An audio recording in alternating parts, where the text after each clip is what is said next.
Question number 12 question number 11 का continuation आप समझ सकते हैं और हमें बताना है कि जो पिछले क्वेश्चन में आपको याद होगा पिछले क्वेश्चन में एक इलेक्ट्रॉन मूव कर रहा था, हमें उसकी फ्रीक्वेंसी फाइंड करनी है।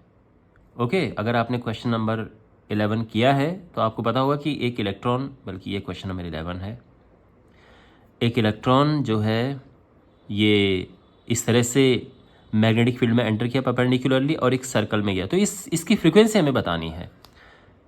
तो देखो फ्रीक्वेंसी कैसे निकालेंगे हम, मैं आपको सिंपल स्टेप्स बताऊंगा। फ्रीक्वेंसी का सिंबल इस तरह से न्यू लिखते हैं, न्यू ये सिंबल है, और फ्रीक्वेंसी आप जानते हैं 1 टाइम पीरियड होता है।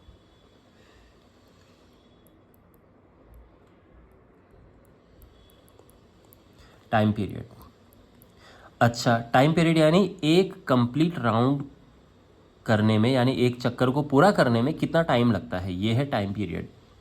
और टाइम पीरियड होता क्या है, एक पूरे चक्कर को कंप्लीट करने में कितना टाइम लगेगा, तो यानी जितना ये सरकमफ्रेंस है अपॉन जो उसकी वेलोसिटी, उसकी स्पीड है ये।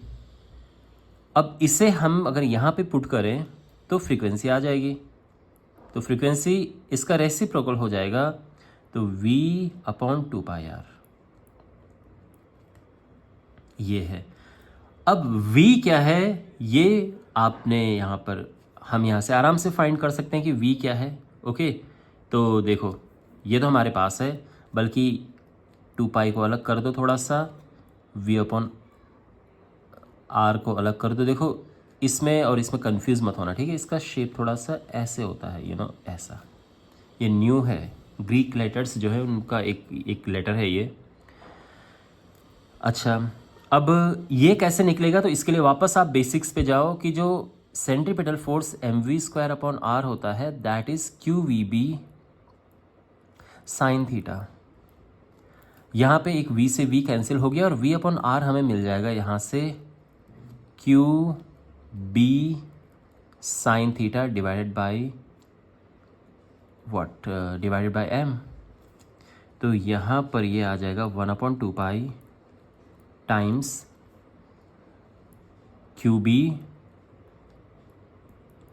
Sign theta upon m। ये है हमारे पास प्रॉपर जो इसका फाइनल फॉर्मूला बना है। और अब वैल्यूज़ पुट कर सकते हैं हम, तो यहाँ पर जो है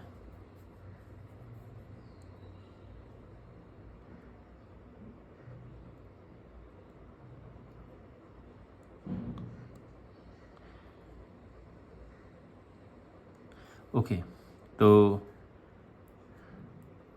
1/2π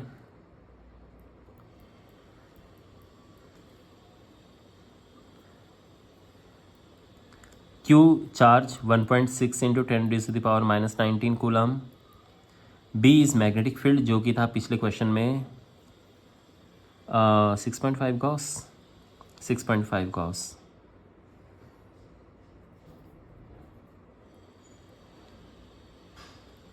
(10⁻⁻4) साइन थीटा इज साइन 90 जो कि 1 हो जाएगा अपॉन, और यहाँ पर चलो इसको ऐसा कर दो, और मास इज़ 9.1 इंटू 10⁻31। अब बस बेसिक कैलकुलेशन यहाँ पर होगी, तो अगेन पॉइंट से पॉइंट कटा, 13×5 = 65, 13×7 = 91, तो अच्छे से कट गया। और इसके बाद बस बेसिक कैलकुलेशन है, और यहाँ पर हमारे पास जो ये कट जाएगा 0.8 आएगा, और इसके बाद फिर ये मल्टीप्लाई होंगे तो ये आ जाएगा 4, तो 4 अपॉन दिस, यानी ये पूरा कैलकुलेट होके आ जाएगा 0.182 इंटू 10⁻⁻, और ये है 19 -4 23 और ये 8 ये ऊपर चला जाएगा। अगर हम इसको लाइक 2 प्लेस इधर करें इसको 6 बनाने के लिए, इसका रीज़न क्या है कि इसको हम मेगाहर्ट्ज़ लिख सकते हैं, तो ये आ जाएगा 18.2 मेगाहर्ट्ज़, क्योंकि 10⁶ मेगा यानी मिलियन होता है। MHz ये हमारा आंसर है। इस तरह से हम इसे कैलकुलेट करेंगे। और इसका एक और क्वेश्चन इन्होंने पूछा है कि does the answer depend on the speed of the electron, तो क्या ये जो आंसर है इलेक्ट्रॉन की स्पीड पे डिपेंड करता है। तो यहाँ पर जैसे ही आप यहाँ पर ये लिखेंगे कि जो ये फ्रीक्वेंसी है इसका फॉर्मूला इस तरह से ये बन के आया है, इस तरह से उभर कर आया है, तो यहीं पे आप लिख सकते हैं कि clearly frequency of the electron does not depend on the speed. तो v नहीं है यहाँ पे, तो स्पीड पे डिपेंड नहीं करता है। Does not depend on the speed of the electron, जिस स्पीड से उसने एंटर किया है उससे फ्रीक्वेंसी पे नहीं फ़र्क पड़ता है। इसका क्या मतलब हुआ, इसका मतलब ये है कि देखो यहाँ पर उसने एंटर किया तो चाहे वो बहुत ही कम स्पीड से अंदर आएगा उसकी फ्रीक्वेंसी वही रहेगी, यानी 1 सेकंड में उतने ही चक्कर पूरे करेगा जितने की बहुत तेज़ी से आके 1 सेकंड में पूरे करेगा। ये अलग बात है कि अगर तेज़ी से आएगा तो सर्कल बड़ा बनेगा, लेकिन 1 सेकंड में वो उतने ही चक्कर पूरे करेगा जितने की स्लो स्पीड से आते हुए छोटा सा सर्कल बनाते हुए करेगा।